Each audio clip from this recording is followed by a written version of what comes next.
Prophet Abraham is a pivotal figure in Judaism, Christianity, and Islam. There's a lot of overlap in the stories about Abraham in the Quran and Bible, but it is only the Quran that reveals knowledge about ancient Babylonia that until recently has remained hidden from mankind, lost in time.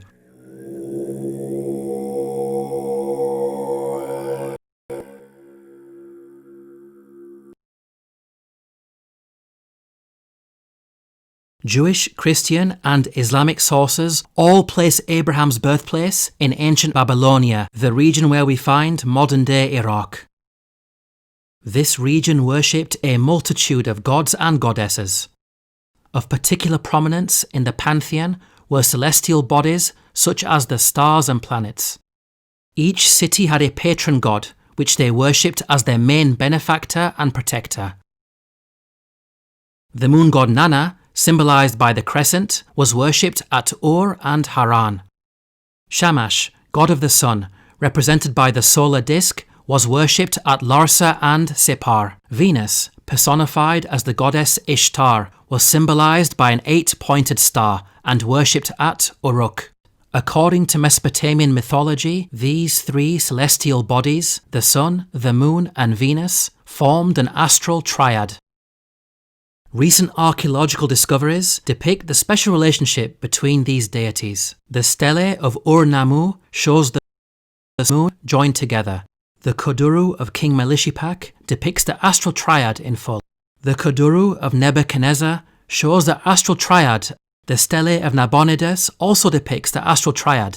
The wide geographic distribution of these artifacts indicates that this astral triad was a prominent cult throughout the region.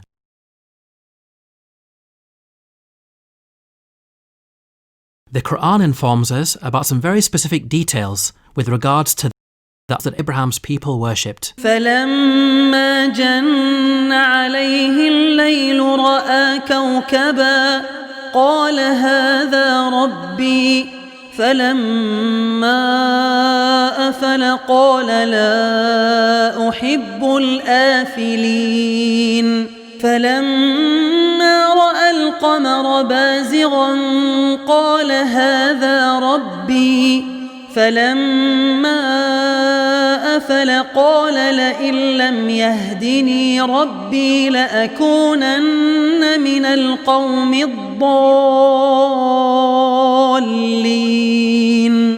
فَلَمَّا رَأَى الشَّمْسَ بَازِغَةً قَالَ هَذَا رَبِّي هَذَا أَكْبَرُ فَلَمَّا أَفَلَتْ قَالَ يَا قَوْمِ إِنِّي بَرِيءٌ مِّمَّا تُشْرِكُونَ.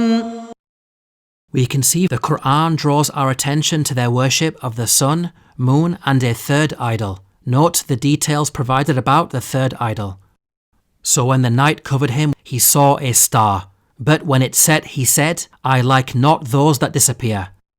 The word translated here as star is the Arabic word kawkab, which carries the meaning of celestial object and can be used to refer to a star or planet. The Quran tells us that at the onset of nightfall, this celestial object appeared for only a brief amount of time. This description of the third idol matches the characteristics of the goddess Ishtar. One of her names was the evening star because she personified Venus, a planet that appears for only a brief amount of time in the evening. We can see that the Quran's claims about the idolatry of Abraham's people is accurate in light of what we know historically about the cult of the astral triad. Amazingly, such knowledge of ancient Mesopotamian religion was lost for thousands of years. It was recorded at temple sites such as the famous Ziggurat of Ur, which was buried deep beneath the desert sands. The temple was only rediscovered in the early 20th century, thanks to the excavation efforts of archaeologists such as Sir Leonard Woolley. Even the Sumerian language that these ancient artifacts were written in was unknown. It became a dead language around the 1st century, forgotten until the mid-19th century. In light of these facts, how could Muhammad, peace and blessings be upon him, have accessed such knowledge, given that he lived in the 7th century? The only source of knowledge about Abraham that would have been readily available would have been the Bible-based stories and Jewish legends in circulation. If we examine the Bible, we find that it's silent on such details. Long ago your ancestors, including Terah, the father of Abraham, and Nahor, lived beyond the Euphrates River and worshipped other gods. We can see that it makes no mention of specific idols that were worshipped. They are simply referred to as other gods. Regarding the Jewish legends that predate the Quran, one of the stories found is as follows. And a voice came into his heart, saying, "All the signs of the stars and the signs of the sun and moon are all under the Lord's control." While this account does reference the sun and moon, note how it mentions stars in the plural. We can see that Jewish legend has a general awareness of their worship of celestial objects, but it lacks the specifics of the astral triad in the Quran. In another Jewish legend about Abraham, we find mention of the worship of elemental gods. "Behold, the fire is more worthy of honour than all things formed.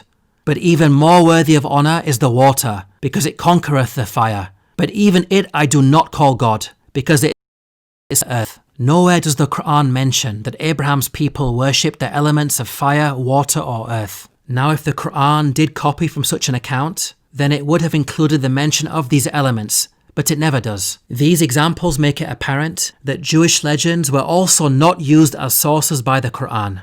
Now it's important to point out that some of the deities did spread outside the region. For example, Ishtar was also worshipped in Arabia. However, she took on very different characteristics. She became the male deity Aftar, representing the god of thunderstorms, symbolized as an antelope. In Egypt, she was Astarte, the goddess of war, symbolized by a horse and chariot. These incarnations are radically different to their counterpart, Ishtar, the evening star. We can see that Ishtar had a chameleon-like quality. Her identity was constantly evolving, with her attributes, symbolism and even gender differing from region to region.